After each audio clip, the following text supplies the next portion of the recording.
Не знам дали ще хванеш смисъла на тази песен. Нищо аре, чупи гипса, влиза и припева поне е лесен. На есен пилета да броя ми дай, септември да бъде май, в неделя да гледам чай. Как да заспя, ако утре е край, да дръпна ли подай, дай зелена и папугай.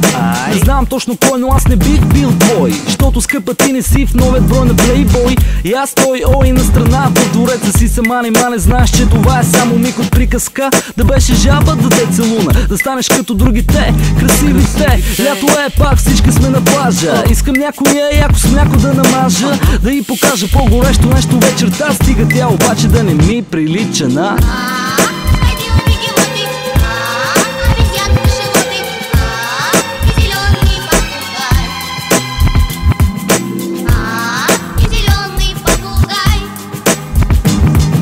Леле, ледено момиче с пръсти ледени. В стих бих те обичал, може би само си служи парфюм, да се превърна в електрон, да влезна в твоя ум, после в твоя дом с злом. Нека да открадна всичките ти плакати, на Кондори е ледения, трите хикса и на Кати. Докато със сестра си гледа шоуто на Слави, май забрави без да искаш какво направи. На две страни остави, бутушите са бути. Как замириса да не би да готви ути? Толкова прочути са ти формите на дути. Кажи ми за какво работиш, какви валути. Не ми прави пас, аз не съм от пляс педалите. Много ме е срам, мадам, но моля те, влез по-добре. Най-добре е пак в банята, защото не обичам да ми мирише на...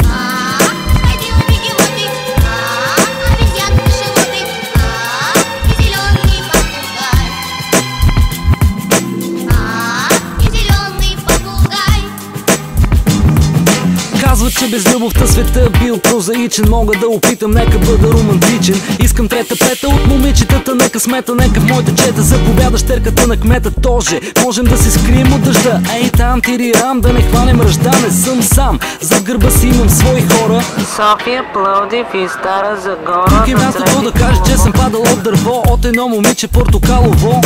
Нямам колело, а някой кара колело.